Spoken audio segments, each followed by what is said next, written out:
So I am really, really thrilled to be able to bring together two amazing people that are doing amazing things in the world.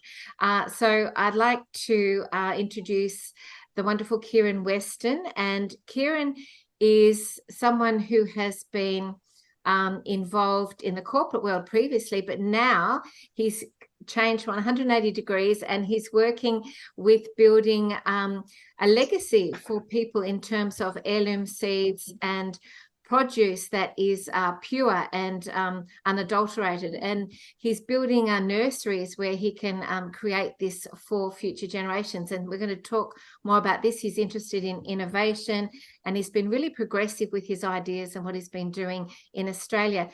And the reason I really wanted to introduce him to Lisa Rhodes, which many people will be familiar with because Lisa's been on my show many times on Arise Humanity. And also Lisa has her own show on FCB channel as well, which is fantastic. And she also has a Questioning the Narrative site on Telegram too. But Lisa is somebody who's interested in innovation, and Kieran is also involved in innovation to do with, agriculture, that sort of thing. So you both got that in common. You are also an investor, and that's made you more interested in all range of things around the planet, Lisa, which is fantastic. You're both, you are very interested as well, Lisa, in looking at developing agricultural things and produce and the growing of things as well. So that is another commonality that you both have together. And then Kieran also mentioned that he is interested in connecting with Italy and some of the I think the procedures and things, Kieran, in Italy. And Lisa, you're based in Italy, and Kieran obviously in the Byron region of Australia. So there are so many things there that bring you to, I thought that you'd make a perfect fit. And I also think that going forward in this new earth, we need to be able to network with one another and bring people together who we think are a good fit to be able to work together and unify, to create the grand vision that we want to create. But it is through unifying with the right people, and we can all support this, bring people together that we think it can support one another. So I think this is a great example of that. So without further ado, I'd love to perhaps start with Kieran. And Kieran, if you'd like to just tell everyone about what you're doing at the moment, what your vision is, and what you're wanting to create for the future. Okay, well, firstly, thanks for giving us the opportunity to present what we're doing, the work that we're doing to your community. Because we do want to get the word out. I suppose I should start by saying I was originally an industrial engineer, and I did a lot of work in manufacturing and production and one thing and another. But around about 16 to 18 years ago, I got involved in growing vegetables in a biodynamic way in the paddock. And so we were a market garden, and we were also a certified organic nursery. And so what we here in Australia on the East Coast, we were doing about 200 odd markets or 220 odd markets a year. And what we were growing was open pollinated, non-hybrid, non-treated heirlooms. And we were doing like some 60 odd varieties. And through the process of the work that I was doing, we were certified organic, but I wasn't necessarily, the inputs that I was using, even though they were certified, I wasn't satisfied with the quality. And so what I did was I got involved in actually producing my own.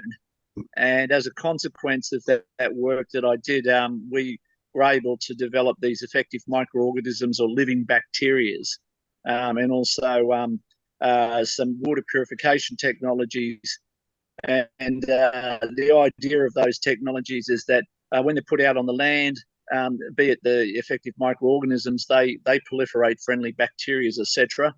But if we put the minerals with them, what they do is they also have what's called a chelating capability. So they purify the land. They purify any environment that they're introduced into, whether it's soil, human or animal.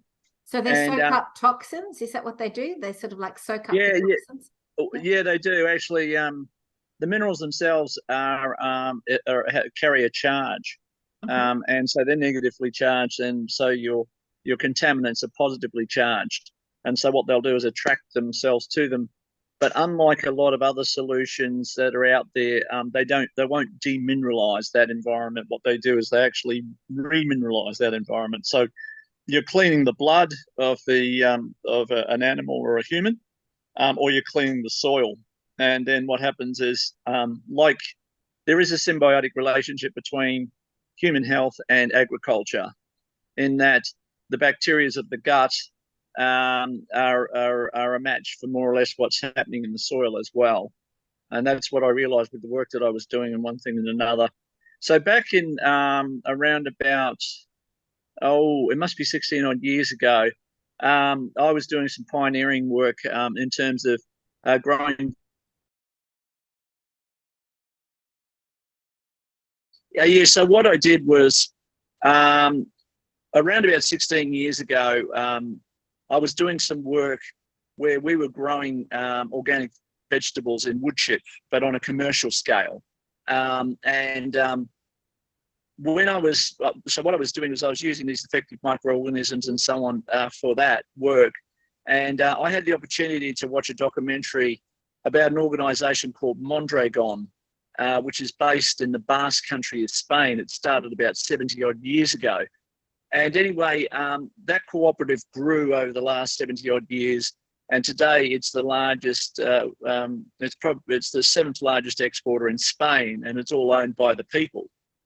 Fantastic. Now that cooperative grew up sort of around white goods and one thing and another, and so I thought to myself, oh, wouldn't it be a wonderful thing if there was an agricultural model that was very similar? So I sat down and I wrote a sort of a memorandum, a development memorandum, to commercialise the domestic growing of organic vegetables in the home. To kind of, with the intention being that you could create these localized economies, with the ultimate goal being that the local communities would own their towns, right?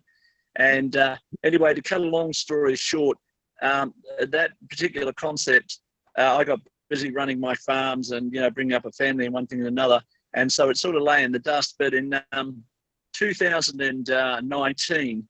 I sold my nursery business, and I was supposed to be going off to the UAE for a big project over there, because they were very interested in our water technology and effective microorganisms.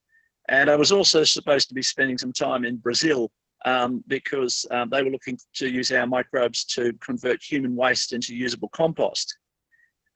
So what happened was COVID came along. And as a consequence of that, a lot of that business was put on hold. And anyway, I'm quite a big meditator. And in my meditation, this concept that I originally proposed, or developed some 16 odd years ago and hadn't actually developed, I thought, oh, maybe now is the time, with COVID and one thing and another. And so what I did was I wrote a white paper, and I sent it off to 50 odd countries around the world to key executives, predicting the potential for, a world famine as a consequence of, shutting down a lot of these countries and sort of having problems with the logistics. And so what I did was I was invited into a think tank of these executives, and they felt that what was stated in this white paper, was a valid concern, and that there was potential that if there were to be food shortages in the world and so on, that there could be potential anarchy. And so some of the team that were actually in on those conversations, the international conversations with counterterrorism guys and whatnot, and they were fascinated by this particular project, which I was suggesting, because what it would do is it would provide food security in the first instance to the populations, but also it would that would be within sort of 60 days they would actually have a food source, and within 90 days they would also have income. Right. Okay. And anyway, what happened was that, unfortunately, through a series of events where we had some major floods here in Australia, one thing or another, the development of that particular project was delayed. But now I'm pleased to say that we're sort of in the process now of rolling this out. And so basically, what we're doing is at the end of this month, we have our first 4 communities going in, and they're going to be going into Victoria. And what they'll receive is like a 10 by 4 commercial nursery, so it's 10 meters by 4 meters. And in those nurseries, they'll be educated to grow a very, very high quality organic seedling, right? And then they'll take a portion of the heirloom seeds, aren't they? That's correct, yeah. But at a sort of a retail quality. And anyway, what they'll do is they will then take a portion of those, plant them in the garden, and that will grow the food for that community where they are. Then another portion of their seedlings will be they'll be sold at to retailers or sold at farmers markets or one thing or another. So that will produce income. And then what happens is that the excess vegetables from the garden, because they'll always grow way more vegetables than they need, they'll be able to sell those as well. So that'll be an additional income source.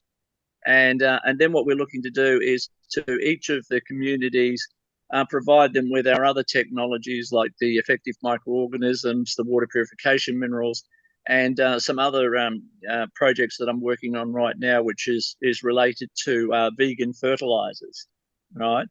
And so you might say that what we're doing is we're creating these micro businesses, you know, and with the intention being that the community's fed, they have a passive income initially, and that income goes into a pot which everyone's a shareholder of in that community, right?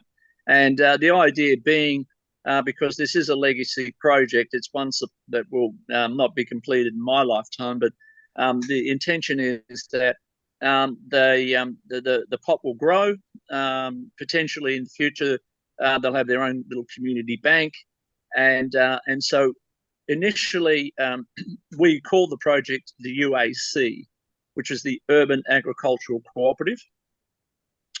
But since then, I've modified it because I realised that it's not just food that's an issue in society. What we really need to do is we need to address, you know, education, we need to address housing, and all of these types of things. So what we decided to do was call it one cooperative. So we'll start with food and slowly work our way towards affordable housing and education and these other means. And some of my colleagues that actually work with me, they're involved in alternative energy sources and the conversion of industrial waste products like plastic and so on. So some of the work that I'm involved in right now is where we take our microbes and we expose plastics and so on to those microbes, and what they do is they digest them and convert them into like something that's usable, like a fuel or whatever, you know. Wow. Well, it's fantastic what you're doing. I mean, it's so needed at the moment on the planet. I think, Lisa, your ears would have pricked up with all that, wouldn't they? Because you're absolutely. What a beautiful broad vision. And I love that with the technology. And, you know, this actually just reminds me of how, you know, I used to sit and listen to pitches about what technology is and thinking about, because what my expertise is from the investment side is to really identify what things are and connect the right people together to create projects and to create the kind of systems or the kind of business models that will work for that. But you've really sparked on something really, really interesting on that. Medyhne, do you mind if I go ahead and like start? I'd love it. And I'd love to hear a bit more about your background and how you've been interested in this sort of area yourself. Because you've got a real background in that as well. I've got to turn my light on here. It's getting a bit dark. Okay, great. Yeah, I'll spend a little bit of time. I don't want to spend too much time on me because I'm very interested. I don't want to lose the thread of what you were saying. It was so so energizing for me here. But my background has been after an undergraduate degree in classical music, I went and got an MBA, and I started in the health sector. And then I went into private equity and venture capital, where I did a lot of early stage investing on the early technologies across the board. So I understood I wasn't a doctor, and I wasn't, an engineer, but I was dealing with all of the technologies and understanding strategically how they fit in sort of broader perspectives on health. And it's been human, animal, and now I'm taking it into plant health, because they're all biologic organisms that all have the same sort of underlying foundation. And what I did is I came here to Italy, and quite honestly, it's more, I wish it were more strategic, but the truth is that the spirit moved me. I was told to come here. I originally thought I was buying a vacation home. Sorry, that's my home alarm here with the guys are working at the villa here, trying to get the house together. But it really came in. I felt like that when I saw the devastation to the olive trees in the southern part of Puglia, which they call Salento, I just knew that what the narrative was saying was not what was going on. So, doing a little research, I'm sure, Kieran, you would understand this. You kind of find out, you read the papers, you understand, putting a couple of things together from different points that I know from UC Davis technologies and other human technologies. This was like, there was a better way. And so instead of saying I'm going to go back and forth between New York and Italy, I said, you know what, let's make a commitment. I've got 11 hectares here. I've set up an agricultural company with, I call it Anteras Agricola Ventures. And I did that very strategically to say that what I'm trying to do there with this 11 hectares of land, which is deemed agricultural in the South, in the agricultural heartland of Italy, is that I want to do experimentation on natural approaches. And I say natural, meaning more non-systemic. Like I worked in the area of human health. My expertise really became in frequencies, in electrostimulation, not the traditional drugs. I was very clear as I understood about how drugs were being developed, that, I'm a daughter of an engineer, a sister of an engineer. I just understood that frequencies and all of that electromagnetic and I actually co-invested with a big pharma company who understood that. But everybody has their reasons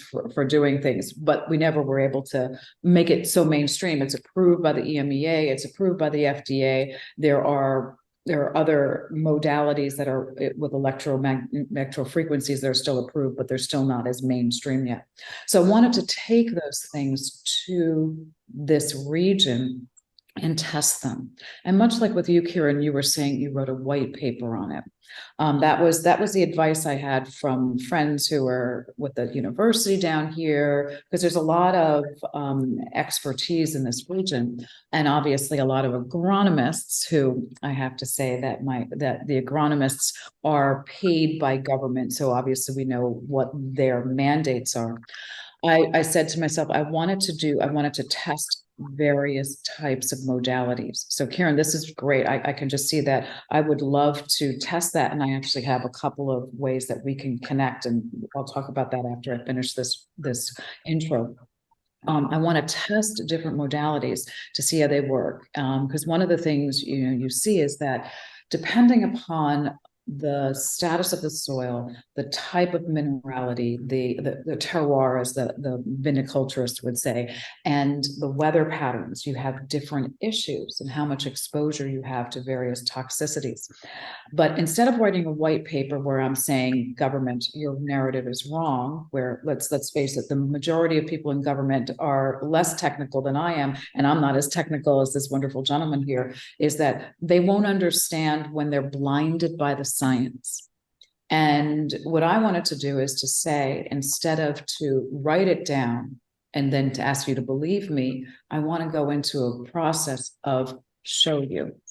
And mostly show the community, because what's really interesting, and Kieran, I don't know if you've had this experience, that as much as is proving to the officials and governmental levels what you want to do, it's actually creating the belief system within the community that they can and show them how. That I think is the critical part, which is sort of the the bottoms up approach that we're wanting to do. So I've connected in here with local groups who are seeing the natural source, who have gone to the agronomist schools and has decided that that's what I want to do. I want to understand it from this level. I'm seeing what's doing it. I'm seeing what's wrong. There are a number of people here that are doing the heirloom seeds. They're going back to that, but they are fighting against the system down here. And Italy, which was very shocking to me, is really pro, hierarchical structural approach, and everything is mandated about what you can do. So that's why I'm trying to, like, particularly on the olive trees, which was the core foundation of the economics of the region. So not only, and I think, Kieran, what I really love about what you said, as you understand, it's not just a food source, but it's your economic source. And you may remember I told you that what I did one time is I wrote a thesis for a group, this NGO group I was part of, where we did basic research in the former Balkan region, the former Yugoslavia, the Balkan region.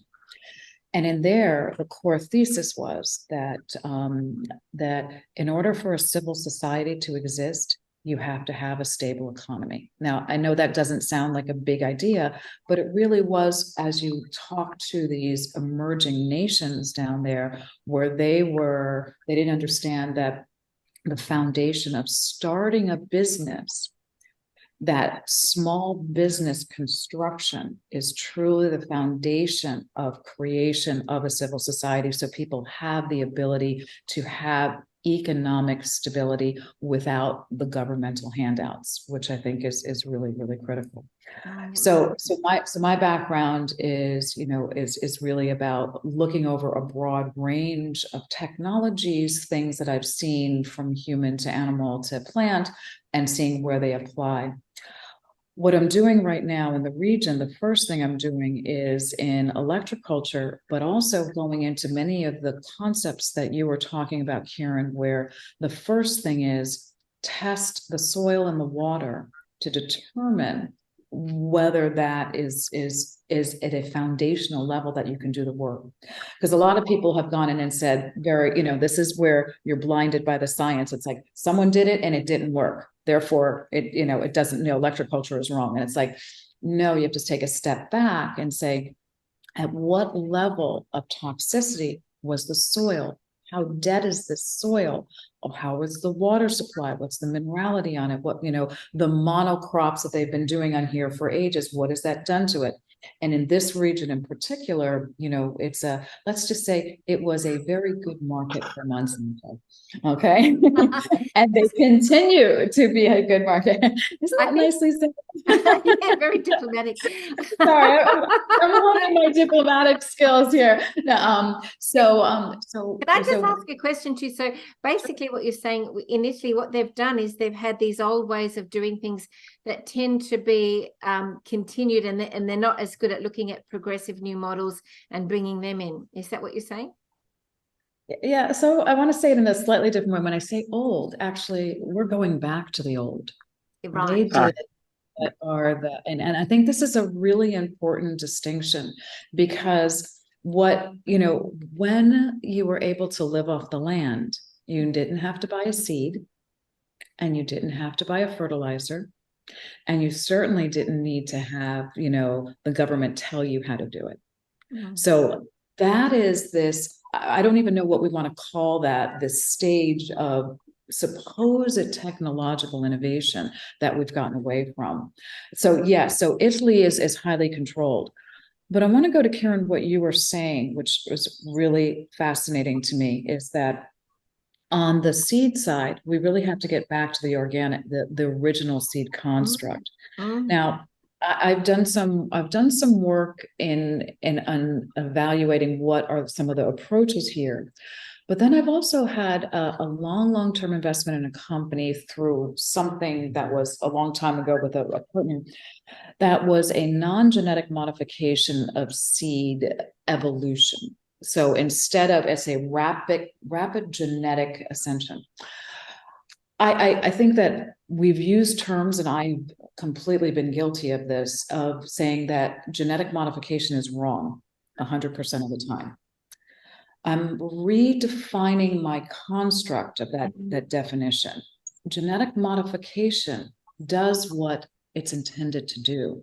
So I'm going to put it into the category again of intention of your use of technology. And I know, Kieran, you're looking at me and you understand where I'm going with this, which is it's a very different construct. So what government regulates on are broad-based constructs, and saying, Putin said that you are not able to do genetically modified food in Russia. It is illegal, and I'll give you land to go organic. That's a communication point. He's saying no longer are we, not only do we not want the central banks, we do not want Monsanto and genetic and this chemical and what you're doing. I can see that what they did on the genetic modification, they didn't tell us what they were doing with it. There are some positive things. Now, this is a new concept to me too. So if people want to get angry with me, at least I hope it provokes the discussion to get into understanding. We have always genetically modified things, but how do we get back to the root of a healthy, nutritious plant that is good for humans? And I think we've got to go back to that. So it's going back to things that work and then going and maybe evolving into a different way. So I think that going into the core essence of the seed is critical, because also too, we don't need to pay for it. And there's, Kieran, there's another thought we could talk about, which I've had conversations about on a conscious business model level, about how you handle intellectual property, because this is the issue you have with seed.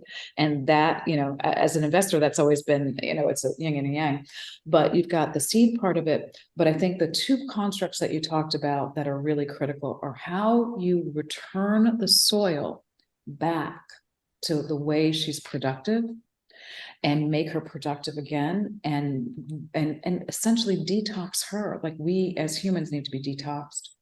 And then the water system, those are really interesting. So I'm really, really intrigued, first of all, because I'm doing an assessment and a project. So Medyhne's right, I have a couple different channels. One is called Adventures in Agriculture, where I'm going through and I'm following what I'm doing on this piece of land. So Kieran, I would love to integrate what you're doing here and look at that as a model and bring that into Italy, because we need to do that. And there's a broader perspective. So I want to stay first on the ag. But we're assessed the land and we've assessed the water. The water is well water and it's pretty good. They're happy with it. We can do things, but I think what you have, I would love to explore, because water is my passion here. But the you cut out a little bit there, Lisa. We'll just wait and see if Lisa comes back on board. But isn't that interesting, Kieran? The absolute synchronicities of your interests and your work. I mean, just in there's about a dozen points there where we have so many similarities in terms of frequency medicine and all that type of thing. So because I have a business called One Organic Health, and so all of the technologies that we use on the health. My internet just went out, guys. I apologize. Oh, that's all right. I was just we continued on because we weren't sure when you were coming back. But Kieran's just talking about the synchronicities between what he's doing and his passions and your interests and passions, and how they coincide so beautifully. And as soon as I heard Kieran talking about what he's doing, I thought, I must get him in contact with Lisa. So that was from the divine. So no, I think this is wonderful. But just to finish that up, another thing, as you're talking about the microorganisms transitioning plastic, there's also another group here that does waste management, does water waste management, and strategically, a new generation is coming. Manage it, and I know the new generation, and I just feel like I'm guided to give I feel like I should be mentoring other people. I'm the old person who needs to mentor people to create these models down here. That was the reason that Spirit brought me here, is to say, you have these ideas, share. And I think there could be a really interesting collaboration. So, Kieran, you and I have a number of things that we could talk about, but as I listened to you, my mind just went like all the different ways that, I would love to like bring these collaborations and bring you to Italy, because the holistic model of what we're talking about, from farm to community, the southern Italy, this part where I am in, are many towns that have aged out. The young ones went north, they went to the industrial cities. Now no one knows how to get back here because there's no business. And these towns really need to recreate themselves. Best way to do the kind of model you're talking about, because people want to be coming down. They're coming down here. So it could be a very interesting opportunity right now to do that. So I love what you're talking about. Sorry, I'll stop now. Oh, that's brilliant. Fantastic, Lisa. Thank you so much for filling us in with all that. Kieran, would you like to speak to that? Yeah, okay. So Lisa, just based on what you've had to say, there's an enormous amount of synchronicity in what we're doing. But also what's very interesting too is that within the space of 2 weeks, I've been contacted by people in southern Italy. There's a gentleman that I've been having some conversation with, and I'm usually extremely busy. But Salvatore was telling me quite a lot about what's been going on in Sicily, and he's very interested in the technologies that I'm involved with. So if I may just reflect on some of what you've transmitted in this conversation. Firstly, with respect to frequencies, etc. I've been involved in natural health and healing as well for. The internet doesn't want us to hear each other. You have to repeat that again, Kieran, because your internet just went out this time. After 30 odd years. So we use a lot of Rife technology and Tesla. Oh, I know how much you got of that, but we use frequencies for healing. And we also, I'm a big advocate for a lot of alternative forms of healing.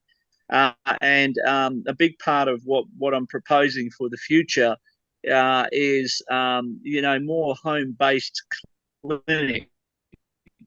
We missed that last word. More home-based. So a lot of clinics.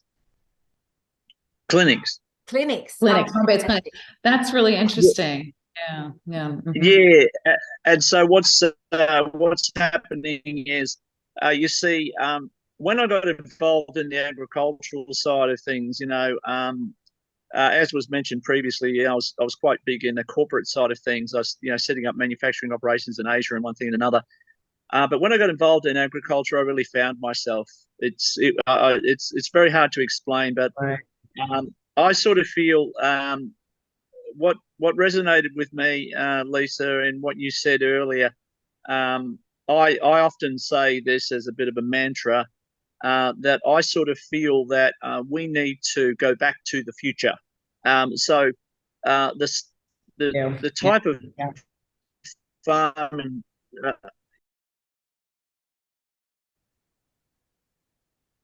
Sorry?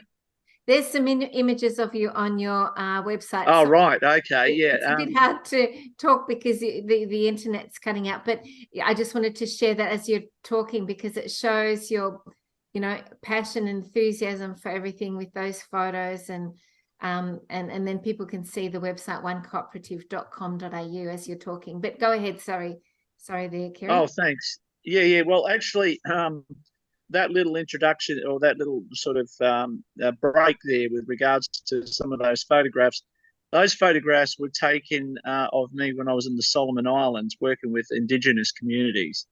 And so what I teach when I do my workshop is what we call forest floor farming.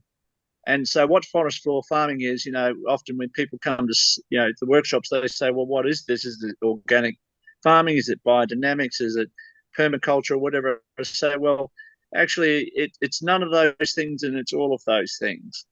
And what I explain to them is, if you look around the countryside, because I've got farms and so on, and you see all of these grand trees that are growing sort of 150 feet high, and and all the rest of it.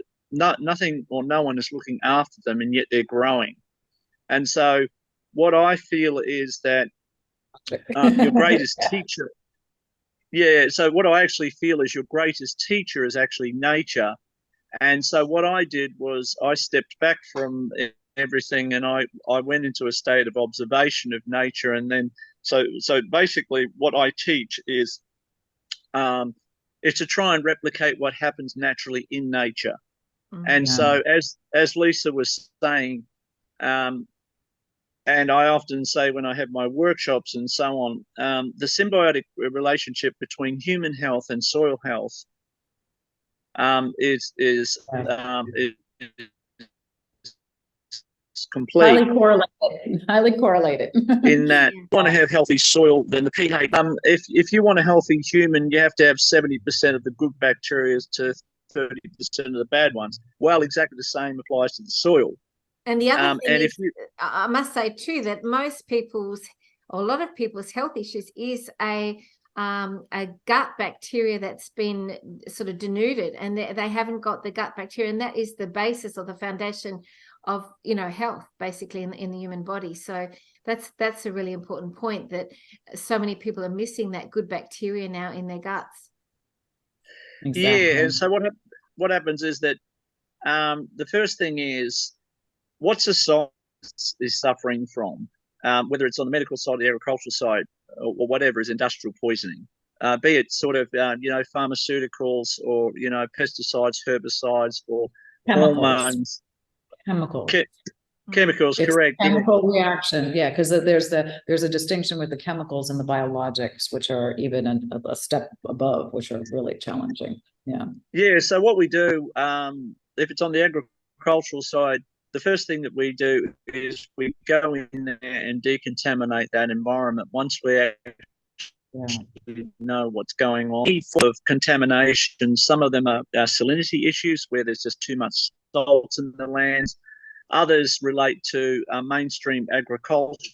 In one respect, it's a bit of a blessing, because what's happening is that the current system is under a lot of pressure, and it's collapsing. So it creates an ideal. Yeah. And so what it does is it's creating an ideal opportunity for new technologies to come forward.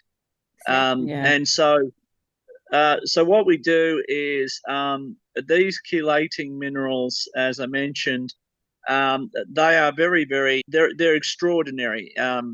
I was involved in some development work with a Japanese organization when I was an industrial engineer. And what we did was we perfected this technology so that you can take industrial wastewater from mining, as an example, and you can treat it, and within 48 hours you can drink it safely. But the really cool thing about it is that when these technologies go into the body, they continue that process of detoxification and remineralization.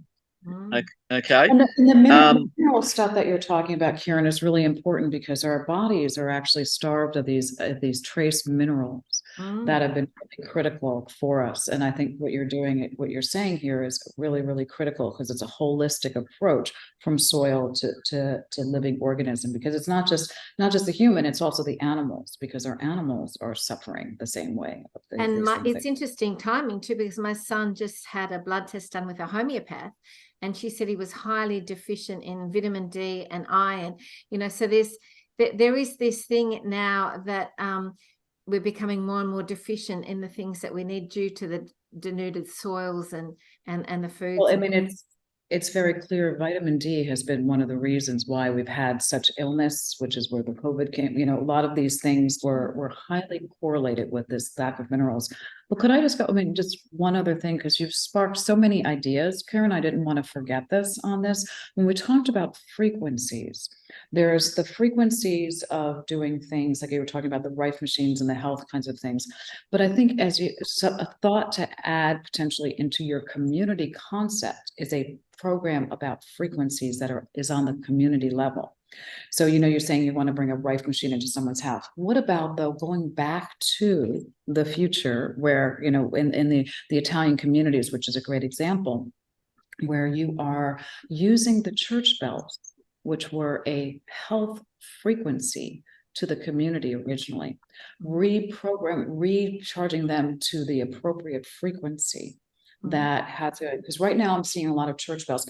My immediate thought is, what's the negative, or what are they doing? But I think that kind of a program could be integrated back into the community level, and it would be ideal to test it out here in Italy, because we have, well, 100 churches, a little community. So you have all of those bells and those kinds of things. But also, like, I'm looking at this, I said I come from a classical music background. I go back to New York, and one of the things, like, a friend of mine came back to New York with me, and it's like, here we are in the country, even though I live in the city part of the country, and there's noise, but not at the level of what you have in the city. And what you go into in these stores, like, how do they make you buy? They ramp up a frequency of agitation or competitiveness or a desire kind of thing. I think that thing would be so interesting to integrate into your plan as you sort of complete out the cooperative part of it. So I wanted to throw that out there before I forgot that idea for you. That reminds me of Tartaria, Lisa, the whole Tartarian civilizations, which had these amazing buildings where they had huge bells that were all taken away. They were all just so why? I always look at what they don't want you to have. Yeah, exactly. So that signals that we need to have them if they've all been taken away by our controllers. But anyway, go ahead, Kieran. What were you going to say? Yeah, I was going to say one other thought too before I forget it. I apologize, because this is what my problem is. I have 1,000 thoughts. Brainstorming. As you're talking about water and you're cleaning up the water, we're talking about recycled water. Are you familiar with the concept of primary water sources? Yep. Yes, I am. Are you playing around with that? Is that an integration thing? Are you looking at integrating that into this what you're talking about in the community level here? Oh, okay. Well, let me explain. I've done a lot of work in the water space as well. And I do a lot of meditation. Every evening I meditate for a couple of hours. And so a lot of the work that I'm doing, did that come off or not? We missed most of that because it cut out. What I was saying there was related to the frequency aspect of the work that I do. So I was very involved in water for a while, because there's a fellow called Dan Winter, and he's a kind of a modern day Tesla chap. And anyway, he had heard about me, and he was doing some experiments with restructuring water. Dan had heard about me and the work that I was doing with my plants, and how we were getting these balanced growth, and we were getting enormous yields, and we were reducing water consumption by about 90%, and this type of thing. And so he came through a friend of mine, and he wanted me to test out this technology called an imploder. So we were growing our normal seedlings side by side to see if this water, once it was charged, what it would do is actually advance the growth in a structured manner, and one thing and another. So basically, Lisa, what happens is that when water becomes contaminated, it loses its life force, and as a consequence, everything in nature, whether it's human, animal, or plant, is living on what we call prana, or a chi, or in Star Wars they call it the Force. But basically what that is things need to be in a specific charge in order to remain healthy. And so my belief, whether it's human, animal, or plant, is that when something is unwell, or it's suffering some form of illness or disease, it means that the actual energetic aspect of that plant, animal, or human is out of balance. And so what we need to do is we need to bring that back into balance. And the first thing that we do is we decontaminate that environment. And then what we do is we reinvigorate its ability to be able to absorb nutrients and back into itself. And so what the minerals do is when they go in, they decontaminate and they change the charge of the actual environment, be it the blood or the actual plant itself. And what I did was I developed these little instruments, to actually measure that, because when you talk to someone about life force, they don't understand what that really means, right? And so, so as Lisa was saying, sometimes when you're in a conversation with people, especially if they're finance people or they're board directors and all the rest of it, and they're not really connected to the land, they find it very hard to get their heads around what is life force, right, or what is chi, But without chi and without life force, we just cannot exist. And what it really is it's the cell's ability to be able to communicate electronically, to be able to send a charge and to be able to speak to each other. And so what happens is that when you get a contaminated environment, if you can imagine that my two fingers are telephone poles, when you contaminate this environment here, what you do is you don't get a clear communication between these two poles. So what we do is we take that away, we take the static away, and these guys can communicate with each other nicely then. And so this is how the minerals work. With respect to the actual bacteria or the effective, really are quite extraordinary in that there are many applications for it. Lisa unfortunately has to go now. She's got something on, but we can continue talking, and Lisa would love to reconnect with you again in a further discussion. And I've given Lisa also your email, and I've also in the chat box put Lisa's email to you as well. But we can continue, Kieran, but Lisa has to go. So just before Lisa goes, I'd just like to say thank you, Lisa, so much for joining us. It was really important for you to be here today. Oh my God, Kieran. I'm so excited to see what happens, what comes of this connection with you both. And would you like to say anything just to finish, Lisa, before you go? Yeah, no, thank you. It's such a pleasure. And Kieran, really love the work you're doing. And I think there's so much we can do to bring you down here to Italy. Sicily has a different sort of mantra. They're also one of the great food producers in Italy. And I think that's great. But let's figure out a way to connect, because I think there are a number of things, and we can implement your model down here in Salento very easily. But also, I would love to follow up and do that kind of research, which is exactly what I'm trying to do, is to do that proof of concept so people then can take it and implement it like that. So it'll be another data source for you. But just great work you're doing and great energy. So thank you so much for including me, and Medyhne, you're wonderful. You're always connecting. And I think that's what we're all here to do right now, is to feel that energetic connections that we're supposed to do, because this is what we're here to do right now. So thank you so much.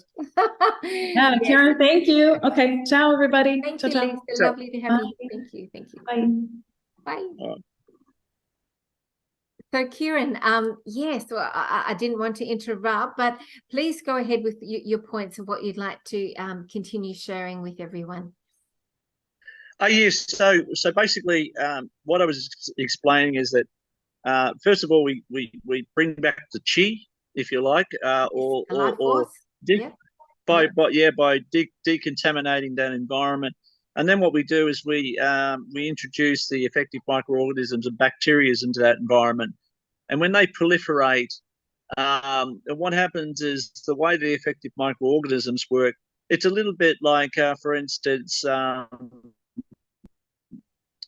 when you eat your food, chew it up, it's pre-digesting that food before it's presented to the stomach. Well, the effective microorganisms work in a very similar manner. What they do is they digest whatever nutrients are in the soil, and they make them available to the plants. And so as a consequence, what we're always looking to do is not to push the process of growth. What we're always looking to do is to support the process of growth, right? Because in mainstream agriculture and one thing and another, what happens is because everything is financially driven, What they do is they push plants with artificial hormones. Yes, they're You know, forcing. and They're trying to force nature. Yeah. Correct. And so what happens is that you know, because of the money that's involved, the amount of plants that they're growing, and so on and so on. You know, if the plants are growing too slow, they speed them up with hormones. If in summertime the plants are growing too fast, they slow them down. And also what happens is that the artificial fertilizers like ammonia and urea and these types of things, they're very toxic to the environment. They're also toxic to the plant, and naturally, because they've been the core ingredients that have actually that have helped grow those plants, when they're ingested into the human body, they're a contaminant to the human body as well. Of course, yes. Okay. Yeah, absolutely. Yeah. And so what happens is that what we are doing with this movement is we are bringing people back to nature. And whether it's on the medical side or it's on the agricultural side, what we look to do is to empower the people with the knowledge to actually look after themselves. So it's not a case of bringing them the fish; it's a case of teaching them how to fish. Fantastic. Right? That's exactly what people need to know. They have the knowledge and the wisdom to be able to create, you know, what you're talking about. So what are the next steps, Kieran, in terms of what you would like to see happen? How would you like people to be involved? You know, what are you wanting to create as you move forward with this vision that you have? Well, that's a very, very good question. Because a lot of friends of mine sort of, you know, have said to me, look, you know, how grand is this vision? Well, it's huge. And